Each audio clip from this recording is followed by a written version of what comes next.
Saudara-saudari, selamat datang dalam ibadah online Gereja Kristen Perjanjian Baru Fajar Pengharapan Bandung.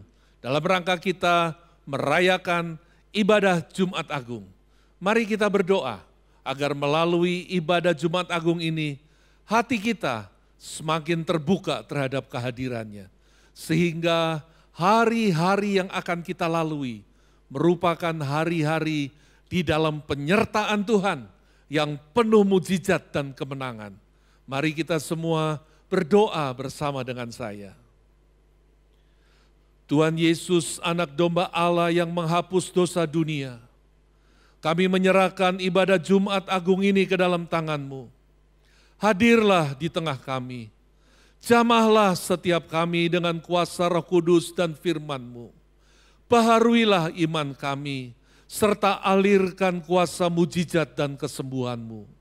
Hapuskanlah semua keputusasaan dan gantikanlah dengan pengharapan yang tidak mengecewakan. Di atas semuanya, biar nama-Mu yang ditinggikan di tengah pujian dan penyembahan kami. Di dalam nama Tuhan Yesus Kristus, kami telah berdoa. Amin.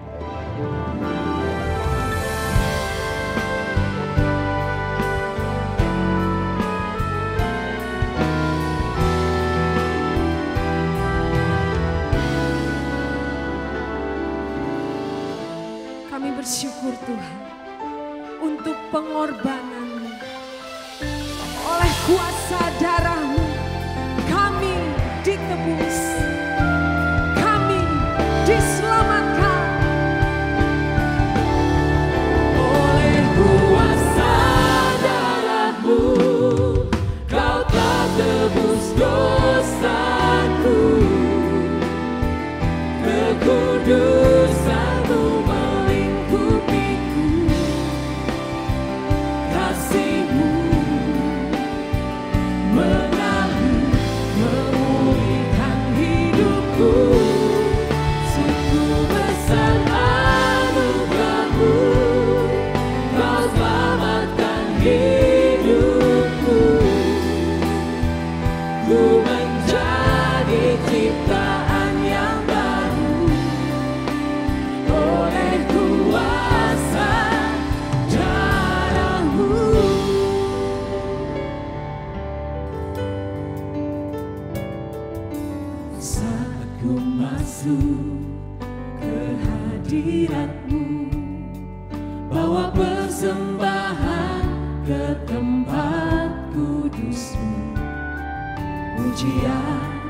tunaikan sembahku berikan bagi-Mu Allah yang mulia. Kau layakkan-Ku menghampiri-Mu, melihat tahta kemuliaan-Mu Tuhan. Pujian tunaikan sembahku berikan bagi-Mu Allah yang mulia. Oleh kuasa darah-Mu Kau telah tebus dosaku, kekudusan-Mu melingkupiku, kasih-Mu mengalir memulihkan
sucikanku dalam kasih anugerah yang ajaib. Syukur karena cinta-Mu, syukur karena korban-Mu. Hapus noda dosaku, Kau pulihkan dan ampuni diriku. Layak Sang Domba, Kau yang berkata, Kau disembah dan dipuja, Engkau berkuasa, agung dan mulia. Yesus Sang Putra, Sang Raja alam semesta. Layak Sang Domba, syukur karena salib-Mu, syukur karena kasih-Mu. Darah-Mu sucikanku dalam kasih anugerah yang ajaib. Syukur karena cinta-Mu, syukur karena korban-Mu, syukur karena korban-Mu. Hapus noda dosaku, Kau pulihkan, dan ampuni diriku. Layak Sang Domba, Kau yang bertata, Kau disembah dan dipuja, Engkau berkuasa, agung dan mulia. Yesus Sang Putra, Sang Raja alam semesta. Layak Sang Domba, layak Sang Domba, layak Sang Domba, layak Sang Domba. Engkau layak, layak Sang Domba.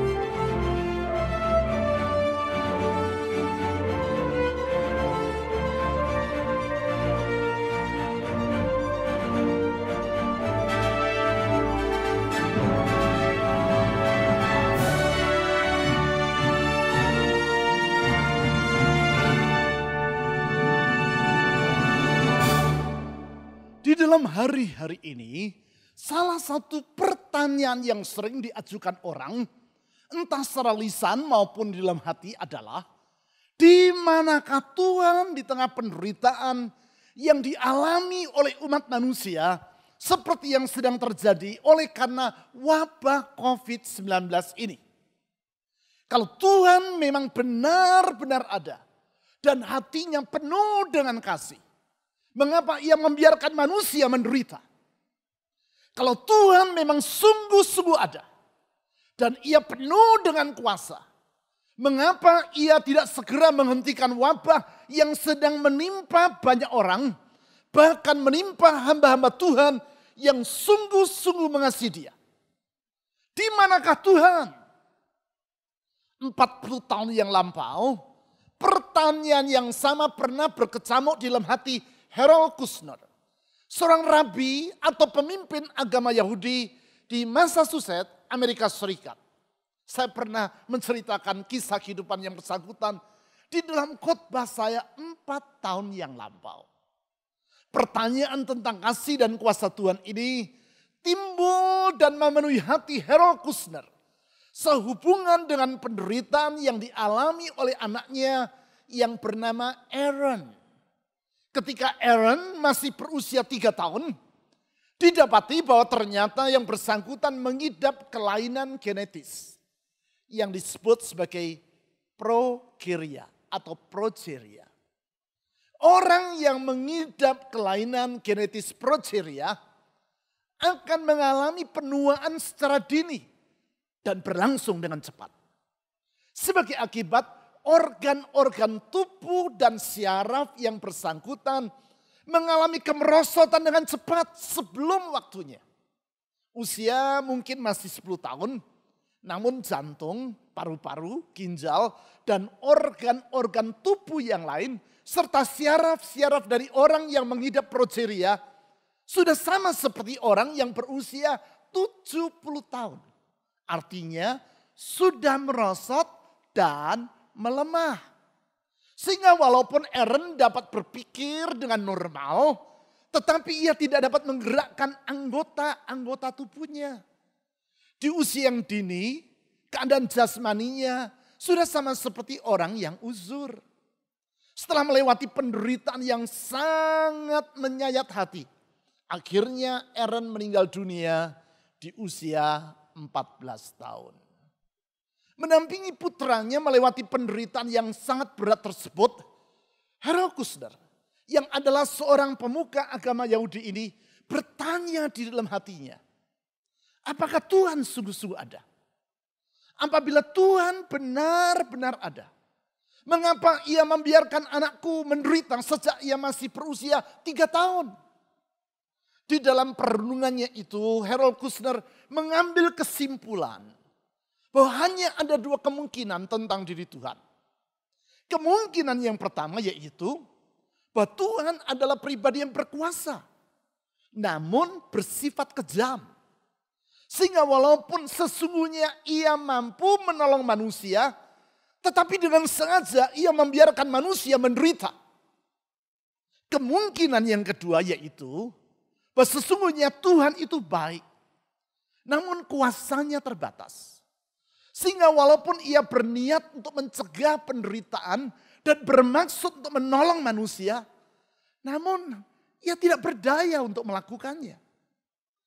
Terhadap kedua pilihan tersebut, Harold Kushner memilih pilihan yang kedua.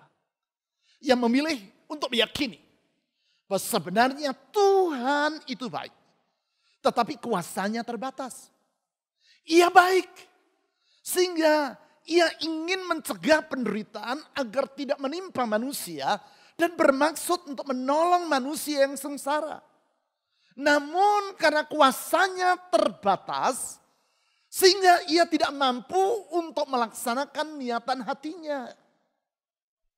Pilihan dan pendapatnya tersebut dituangkan Harold Kushner di dalam buku yang ia tulis dan yang diberinya judul When Bad Things Happen to Good People. Ketika hal yang buruk menimpa orang yang baik. Buku ini menjadi buku yang sangat laris atau bestseller. Banyak orang merasa terhibur karena membaca buku tersebut. Mereka merasa mendapat jawaban yang rasional tentang pribadi Tuhan dan penderitaan yang mereka alami atau yang mereka saksikan. Ketika melewati masa-masa yang sukar, mereka tetap percaya bahwa Tuhan itu ada dan baik. Hanya saja kuasanya terbatas. Sehingga Tuhan tidak mampu untuk menolong manusia yang menderita. Pertanyaannya adalah, benarkah Tuhan bersifat baik tetapi kuasanya terbatas. Ya, benarkah kuasa Tuhan itu sesungguhnya terbatas sehingga ia tidak berdaya untuk mengatasi penderitaan yang dialami oleh manusia? Di dalam perayaan Jumat Agung, di mana kita mengingat penderitaan Yesus Kristus sampai mati di kayu salib pada hari ini, saya ingin mengajak Anda untuk melihat apa yang dikatakan oleh Alkitab untuk menjawab pertanyaan tadi. Pertanyaan yaitu di mana kekasih dan kuasa Tuhan di tengah penderitaan yang sedang dialami oleh manusia seperti hari-hari ini. Untuk itu saya mengajak Anda untuk membaca nubuatan Nabi Yesaya tentang penderitaan yang dialami oleh Yesus Kristus di kayu salib. Sebagaimana yang dicatat di dalam Yesaya pasal 53. Nubuatan yang disampaikan oleh Nabi Yesaya 700 tahun sebelum peristiwa penyaliban Yesus terjadi. Kita akan membaca sebagian dari nubuatan tersebut. Yaitu Yesaya pasal 53 ayat 3 sampai 6. Yesaya pasal 53 ayat 3 sampai 6. Ia dihina dan dihindari orang. Seorang yang penuh kesengsaraan dan yang biasa menderita kesakitan. Ia sangat dihina. Sehingga orang menutup mukanya terhadap dia. Dan bagi kita pun dia tidak masuk hitungan. Tetapi sesungguhnya penyakit kitalah yang ditanggungnya. Dan kesengsaraan kita yang dipikulnya. Padahal kita mengira dia kena tulah. Dipukul dan ditindas Allah. Tetapi dia tertikam oleh karena pemberontakan kita. Diremukkan oleh karena kejahatan kita.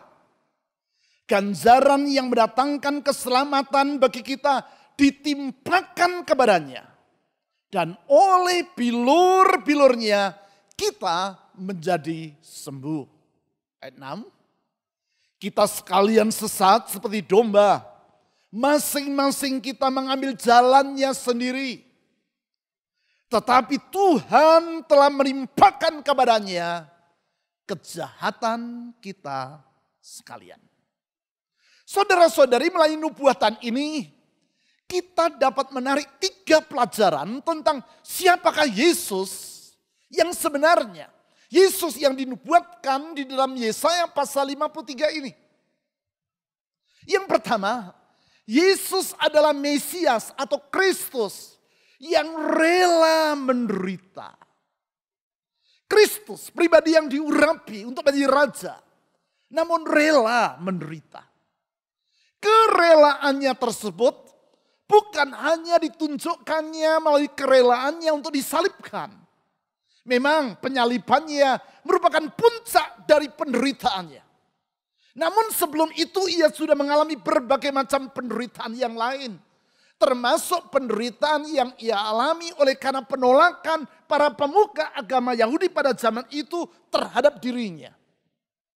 Para pemuka agama Yahudi ini menolak Yesus bukan karena ia melakukan kejahatan. Yesus ditolak justru karena ia melakukan kebaikan. Yesus ditolak bukan karena ajaran yang ia sampaikan menyimpang dari firman Allah. Ia ditolak justru karena yang ia ajarkan adalah kebenaran yang tanpa kompromi. Ia ditolak bukan karena kehidupannya bertolak belakang dengan apa yang ia ajarkan. Yesus ditolak justru karena ia hidup dengan lurus, jujur, sederhana, dan tanpa cacat celah. Hal itu ditulis dalam Yesaya pasal 53 ayat 2 dan 3 yang sudah kita baca tadi. Jadi kalau Anda hidup benar, hidup lurus, hidup jujur, hidup sederhana, dan karena itu Anda diremehkan, Anda diejek, Anda dihina, tak usah Anda merasa heran. Yesus pun mengalami hal itu. Ia dianiaya dan disalibkan bukan karena ia berbuat kesalahan. Justru karena ia berbuat kebenaran. Lihat apa yang dinubuatkan dalam Yesaya pasal yang ke-53 ayat 3 tadi. Tentang penderitaan Yesus, Sang Mesias, Kristus, pribadi yang diurapi untuk menjadi Raja dan Juru Selamat itu. Yesaya pasal 53 ayat 3 saya baca kembali. Dikatakan demikian. Ia dihina dan dihindari orang. Seorang yang penuh kesengsaraan. Dan yang biasa menderita kesakitan. Perhatikan kata itu. Biasa menderita kesakitan. Ia sangat dihina. Sehingga orang menutup mukanya terhadap dia. Dan bagi kita pun dia, Mesias, Kristus, tidak masuk hitungan. Saudara-saudari, sampai sekarang pun hampir semua orang Yahudi masih bersikap seperti yang dinubuatkan oleh Yesaya ini. Mereka meremehkan dan tidak memperhitungkan Yesus sebagai Sang Mesias. Mengapa? Salah satu alasannya adalah karena bagi mereka Mesias, Juru Selamat, Penolong, haruslah pribadi yang penuh kuasa. Dan bukan pribadi yang menderita seperti yang digambarkan dalam Yesaya pasal 53 tadi. Dalam pendapat orang Yahudi sampai sekarang, kalau Mesias mengalami penderitaan, maka hal itu menunjukkan bahwa ia adalah pribadi yang lemah. Pribadi yang kuasanya terbatas seperti yang dikemukakan oleh Harold Kushner tadi. Kalau Mesias lemah, bagaimana ia dapat menolong manusia? Jangankan menolong orang lain, dirinya sendiri pun ia tidak mampu untuk menolongnya. Bukankah itu ejekan para pemuka agama Yahudi terhadap Yesus ketika ia tergantung di kayu salib? Di dalam Matius pasal 27 ayat 42 dicatat, mereka mengolok-olok Yesus yang sedang berada di kayu salib itu dengan berkata demikian. Matius pasal 27 ayat 42 ditulis seperti demikian. Kata para pemuka agama Yahudi di bawah kaki salib Yesus dan mengolok-olok Yesus. Mereka berkata demikian. Orang lain yang selamatkan. Tetapi dirinya sendiri tidak dapat ia selamatkan. Ia Raja Israel.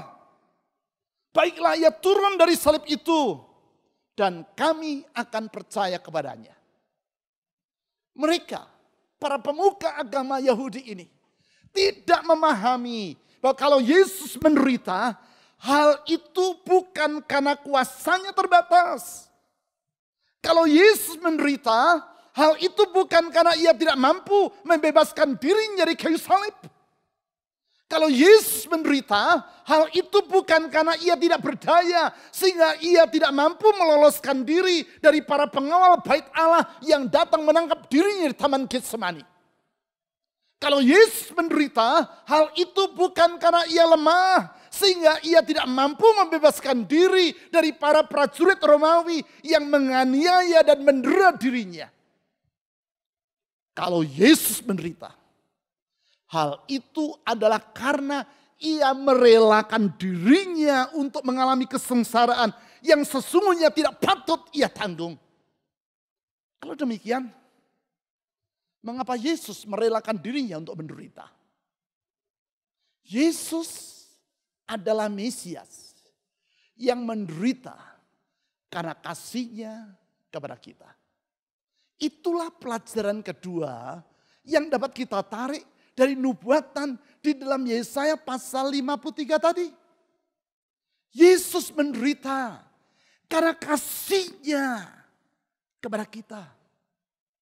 Hal tersebut ditulis dalam Yesaya pasal 53 ayat 4 dan 5. Di situ ditulis bahwa Yesus menderita karena ia menanggung dosa dan pemberontakan kita kepada Allah. Ia menderita karena ia menanggung hukuman atas dosa yang seharusnya menimpa diri kita. Ia menanggung semua penderitaan yang seharusnya menimpa diri kita. Pada dirinya sendiri kayu salib. Ya, karena kasihnya kepada kita. He bore it all because of his love for us. Ia telah menanggung semuanya karena kasihnya kepada kita. Mari kita baca kembali. Nubuatan Yesaya pasal 53 ayat 4 dan 5 kalimat yang pertama. Yesaya pasal yang ke-53 ayat 4 dan 5a. Tetapi sesungguhnya penyakit kitalah yang ditanggungnya. Dan kesengsaraan kita yang dipikulnya. Padahal kita mengira dia kena tulah. Dipukul dan ditindas Allah. Ayat 5. Tetapi dia tertikam oleh karena pemberontakan kita. Dia diremukkan oleh karena kejahatan kita. Sehingga apabila orang berkata dan bertanya, di manakah Tuhan di dalam penderitaanku? Ini jawabannya. Ia bersama dengan kita di dalam penderitaan kita. Ia adalah pribadi yang dapat ikut merasakan penderitaan kita karena dia telah menderita bagi kita. Itulah Yesus. Itulah Yesus. Di dalam keempat kitab Injil Anda dapat melihat bahwa dia selalu dekat dengan orang yang menderita. Ia dekat dengan orang yang lumpuh, bisu, buta, tuli, orang yang sakit kusta, ibu janda yang mengalami kematian anaknya yang tunggal di kota Nain. Orang yang kerasukan setan di Gadara atau Gerasa dan masih banyak lainnya. Siapapun mereka. Siapapun mereka. Entah mereka orang Yahudi ataupun bukan. Entah mereka laki-laki ataupun perempuan. Entah mereka orang yang kaya atau sederhana atau miskin. Entah mereka sudah mengenal siapa dirinya ataupun belum mengenal siapa Yesus yang sesungguhnya. Bahkan sebelum mereka meminta pertolongannya. Sama seperti orang yang menderita sakit 38 tahun di serambi kolam Bethesda. Ia tolong mereka. Ia tolong orang itu. Dia adalah pribadi yang dekat dengan orang yang menderita. Itu sebabnya ia rela menderita di kayu salib. Yaitu demi kita manusia yang berdosa. Supaya dengan demikian semua hukuman dosa dan akibat dosa yang seharusnya menimpa diri kita ditanggungnya pada dirinya. Di dalam masa sukar seperti yang sedang dialami oleh banyak orang pada hari-hari ini, sesungguhnya tidak pernah ditinggalkannya kita seorang diri. Dengar baik-baik. Yesus senantiasa bersama dengan kita. Yesus senantiasa bersama dengan orang yang menderita, siapapun yang bersangkutan. Yesus adalah pribadi yang dekat dengan orang yang menderita dan dapat ikut merasakan penderitaan mereka. Tidak pernah ditinggalkannya kita di dalam penderitaan kita seorang diri. Karena sesungguhnya ia telah rela menderita karena kasihnya kepada kita. Lebih lanjut. Nubuatan Yesaya pasal 53 juga menjelaskan kepada kita sisi yang ketiga tentang diri Yesus. Yaitu bahwa Yesus adalah Mesias yang menderita untuk menyelamatkan kita. Di sini kita dapat melihat kuasanya yang tidak terbatas. Ya, penderitaan Yesus sama sekali bukan tanda dari kelemahan dirinya. Namun justru di sana kita melihat kuasanya. Kuasa di dalam pengorbanannya. Sebab melalui pengorbanannya, apa yang tidak mampu dilakukan oleh manusia telah ia laksanakan bagi kita. Apa yang tidak mampu dikerjakan oleh manusia, yaitu menyelamatkan diri dari dosa dan hukuman dosa, telah Yesus selesaikan bagi kita di kayu salib. Pada dasarnya manusia berupaya untuk menyelamatkan dirinya dari dosa dan hukuman dosa dengan berbuat baik dan dengan beribadah kepada Tuhan. Kedua-duanya, yaitu berbuat amal dan beribadah, jelas adalah hal yang tidak keliru. Kedua-duanya, yaitu berbuat baik dan beribadah, tentu adalah perbuatan yang sepatutnya dikerjakan oleh manusia. Hanya saja kedua-duanya tidak dapat membebaskan manusia dari dosa dan hukuman dosa. Mengapa? Karena sebaik apapun perbuatan kita, dan setertata maupun seindah bagaimanapun ibadah yang kita lakukan, semuanya itu tidaklah sebanding dengan dosa-dosa kita di hadapan Allah. Karena itu di dalam Yesaya pasal 64 ayat 6 dicatat bahwa kita sekalian adalah sama seperti orang yang najis dan segala kesalahan kita seperti kain yang kotor. Kain yang kotor. Anda melihat jendela kaca yang kotor dan Anda hendak membersihkannya. Untuk itu Anda mengambil selembar kain. Hanya saja kain itu kotor. Dan kain yang kotor itu Anda gunakan untuk coba membersihkan jendela kaca tadi. Apa yang terjadi?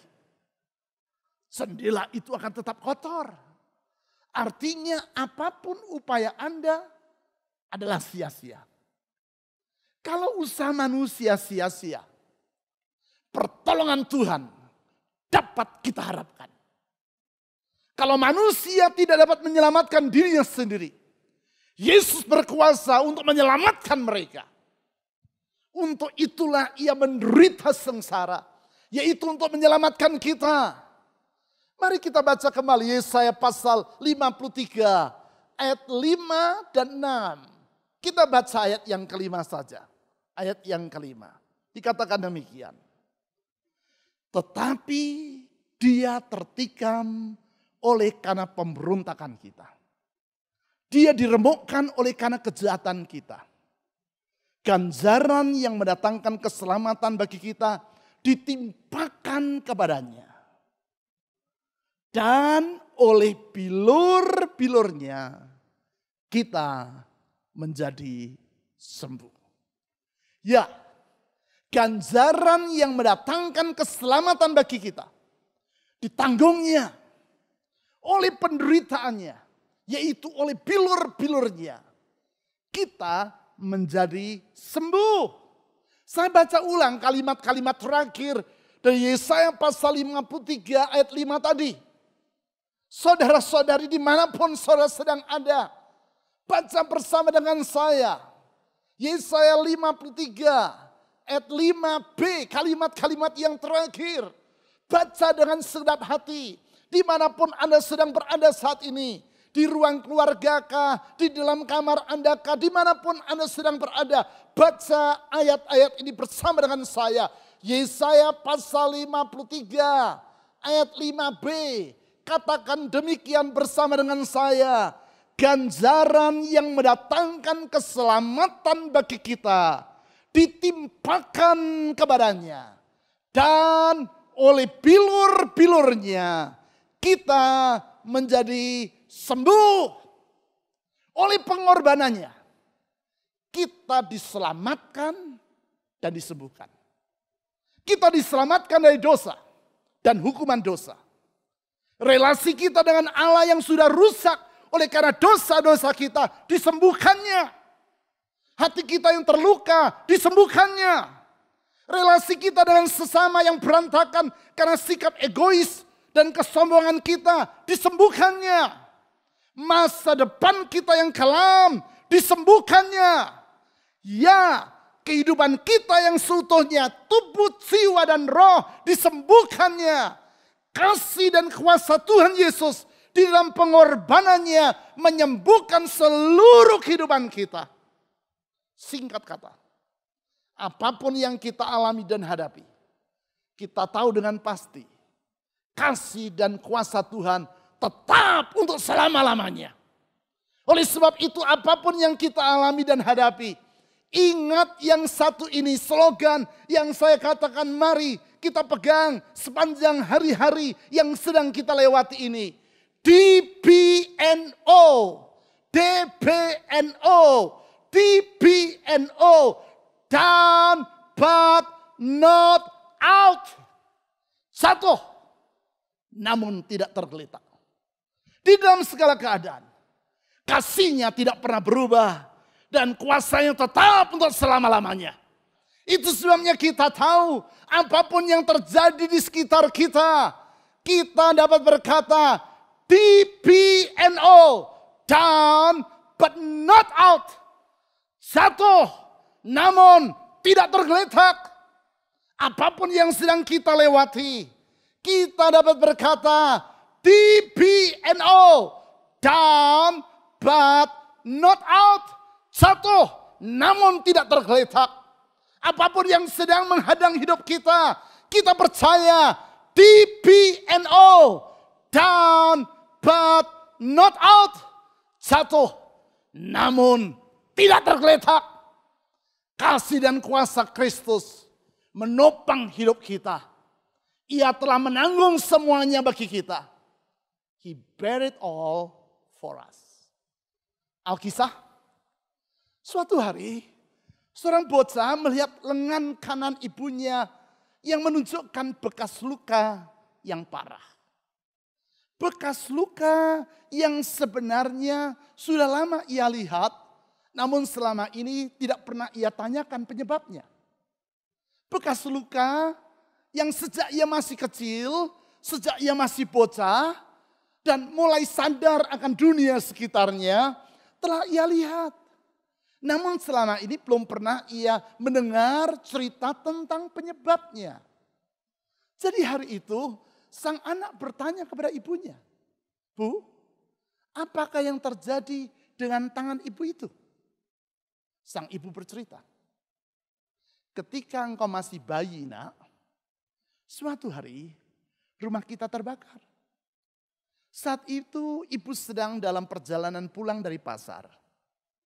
Engkau di rumah, berada di dalam kamar tidur dan tidur dengan pulas. Dari jauh ibu melihat asap hitam membumbung tinggi dari arah rumah kita. Ibu berlari sekuat tenaga untuk melihat apa yang terjadi. Ternyata asap itu berasal dari rumah kita yang terbakar. Ketika ibu sudah dekat rumah, api sudah melalap bagian depan rumah.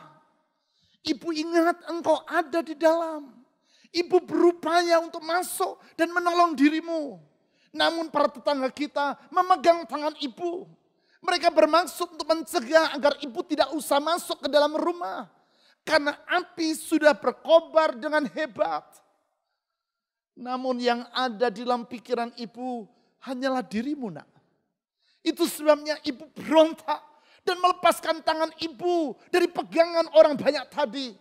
Ibu menerobos api yang sedang berkobar itu. Ibu masuk ke dalam rumah, masuk ke dalam kamarmu. Sementara itu api sudah ada di mana-mana. Ibu tidak peduli. Yang ibu ingat hanyalah dirimu. Ibu mendengar engkau menangis karena asap yang menyesakkan dada dan api yang membuat udara terasa sangat panas. Ibu mengambil selimut, membungkus dirimu, dan ibu kembali berlari keluar dengan membawa dirimu di dalam pelukanku. Kita selamat, Nak. Kita selamat. Hanya saja tangan kanan ibu terluka karena tangan ibu memeluk dan melindungi dirimu dari api yang membakar rumah kita. Itulah pengorbanan seorang ibu karena kasihnya kepada anaknya. Itulah pengorbanan Tuhan Yesus yang di dalam kasihnya telah menyelamatkan kita. Itulah kasih dan kuasa Tuhan Yesus yang memberikan jaminan untuk masa depan kita. Kasih dan kuasa Tuhan Yesus yang menyelamatkan kita. Kasih dan kuasa Tuhan Yesus yang menyembuhkan kita. Kasih dan kuasa Tuhan Yesus yang membuat kita di dalam segala keadaan dapat berkata, DPNO, down but not out. Satu, namun tidak tergeletak. Mari kita berdoa. Tuhan Yesus, kami percaya kasih dan kuasa-Mu tidak pernah berubah. Kalaupun di sekitar kami keadaan serba tidak menentu, kami percaya kasih dan kuasa-Mu tetap untuk selama-lamanya. Ke dalam kasih dan kuasa-Mu itu kami berlindung. Karena kami sadar kami manusia yang terbatas, karena kami sadar kami manusia yang tidak berdaya, kami tidak mampu menyelamatkan diri kami sendiri. Hanya oleh karena anugerah-Mu, hanya oleh karena kasih-Mu, hanya oleh karena kuasa-Mu, kami diselamatkan. Hanya karena kasih dan kuasa-Mu, kami punya jaminan akan masa depan. Itu sebabnya dalam segala keadaan, di dalam segala situasi kami tetap pegang kasih dan kuasa Tuhan. Di dalam segala situasi kami tetap bersandar kepada kasih dan kuasa Tuhan yang tidak pernah berubah itu. Ke dalam tangan-Mu kami menyerahkan hidup kami masing-masing. Ke dalam tangan-Mu kami menyerahkan masa depan kami. Tuhan Yesus, saya berdoa untuk semua orang yang sedang beribadah bersama melalui online pada hari ini, dimanapun mereka berada. Tuhan bersama dengan anak-anak-Mu. Tuhan tidak pernah tinggalkan kami. Karena Tuhan selalu dekat dengan orang yang sengsara. Engkau selalu dekat dengan orang yang menderita.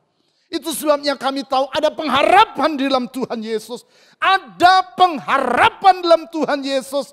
Ada pengharapan dalam Tuhan Yesus. Karena Engkau telah menanggung semuanya bagi diri kami. Ke dalam tangan-Mu ya Tuhan Yesus.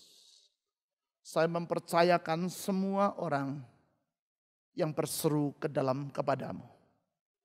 Ke dalam tangan anugerah-Mu kami berlindung. Di dalam nama Tuhan Yesus. Di dalam nama Tuhan Yesus. Di dalam nama Tuhan Yesus. Kami katakan, sungguh ada masa depan. Sehingga kalaupun kami jatuh, tak akan kami tergeletak. Karena tangan Tuhan menopang kami. Di dalam nama-Mu yang indah, manis, dan yang menyelamatkan. Nama Yesus Kristus Tuhan. Kami telah berdoa. Amin.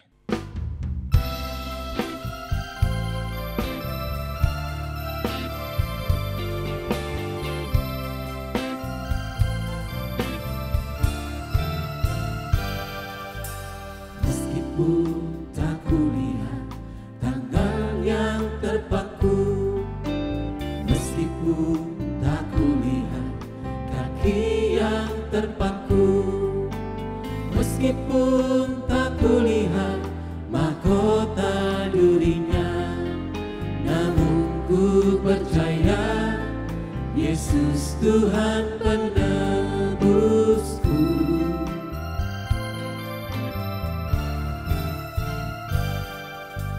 Meskipun tak kulihat lambung yang tertikam, meskipun tak kulihat darah yang mengalir, meskipun tak kulihat kuburnya yang kosong, namun ku percaya Yesus juru selamatku. Ku yakin Dia menebus dosaku, ku yakin Dia berkuasa, ku jadi miliknya, Dia hidup dalamku, Yesus juru selamatku.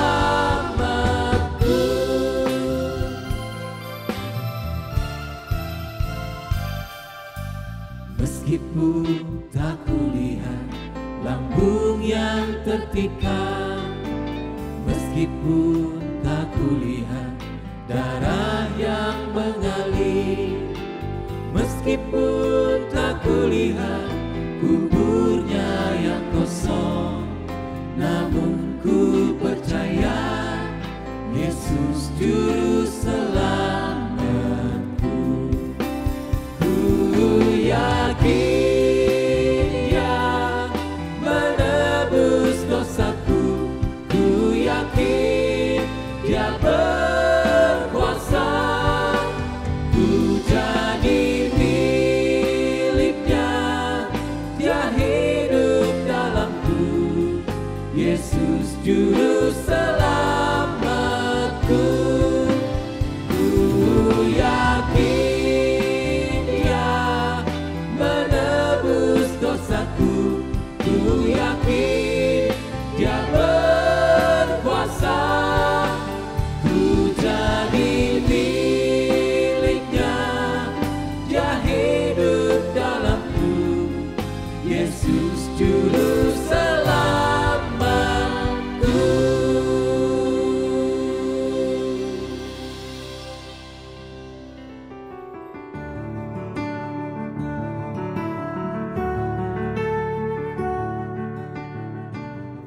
Mari kita merayakan kebangkitan Kristus dengan mengikuti ibadah Minggu Paskah secara online pada hari Minggu, tanggal 12 April 2020.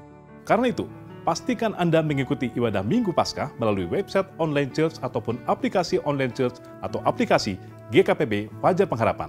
Aplikasi online church maupun GKPB Fajar Pengharapan dapat Anda unduh di Play Store bagi pengguna Android atau App Store bagi pengguna Apple. Memberikan persembahan merupakan wujud kasih dan iman kita kepada Tuhan. Ketika kita mengikuti ibadah online, bukan berarti kita boleh mengabaikan persembahan kita kepada Tuhan. Anda dapat memberikan persembahan dan persepuluhan dengan mengirimkannya ke nomor rekening yang tertera di layar. Selain itu, telah tersedia alternatif bagi Anda untuk memberikan persembahan dan persepuluhan, yaitu dengan menggunakan dompet digital atau e-wallet melalui aplikasi yang tertera di layar Anda. Jangan ketinggalan untuk mengikuti perkembangan informasi penting gereja kita melalui website www.fajarpengharapan.net atau melalui aplikasi GKPB Fajar Pengharapan. Anda pun dapat mengakses informasi gereja kita melalui Instagram GKPB Fajar Pengharapan. Terima kasih telah beribadah bersama kami dan kami sangat menantikan kunjungan Anda selanjutnya. Sampai bertemu kembali minggu depan.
Saudara-saudari, kita akan menutup ibadah Jumat Agung ini di dalam doa.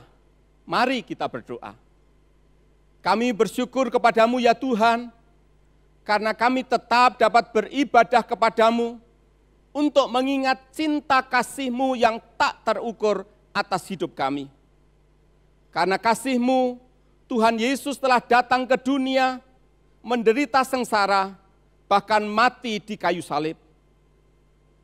Kami berterima kasih kepadamu ya Tuhan Yesus, yang telah menyelamatkan dan melepaskan kami dari hukuman dosa.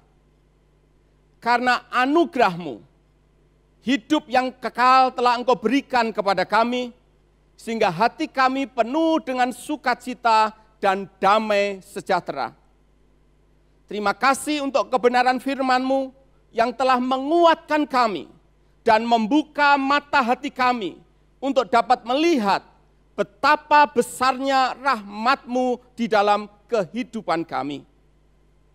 Hamba berdoa ya Tuhan, kiranya berkat dari Bapa di surga, berkat dari Allah yang mengasihi kami, melimpah di dalam hidup kami, melimpah di dalam keluarga kami, melimpah di dalam usaha pekerjaan kami, melimpah di dalam apapun yang kami lakukan, sehingga Tuhan dimuliakan atas kehidupan kami.